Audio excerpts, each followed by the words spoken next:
సేద్యమంటే భూమి లేదు, చదివిన నౌకరి లేదు. లక్షల మంది యువత రోడ్ల పొంటి తిరుగుతుండ్రు, నిరాశ నిస్పృహలతోని బతుకుతుండ్రు యువతంతా. వారి కోసమే నేను నడుస్తాను ఎర్రబాట. తుపాకీ ఎక్కుబెట్టి అమ్మా, నేను తుపాకీ ఎక్కుబెట్టి అమ్మా, ఈ దోపిడిపై పేరుస్తనే అమ్మా.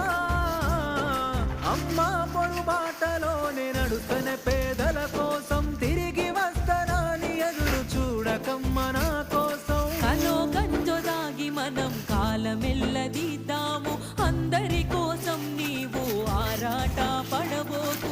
ఇంతకు ముందొక్కసారి పోలీసులు గాల్చినారు, నీకు ఆయుష్ పోసి కాపాడిరి ప్రజలు నిన్ను.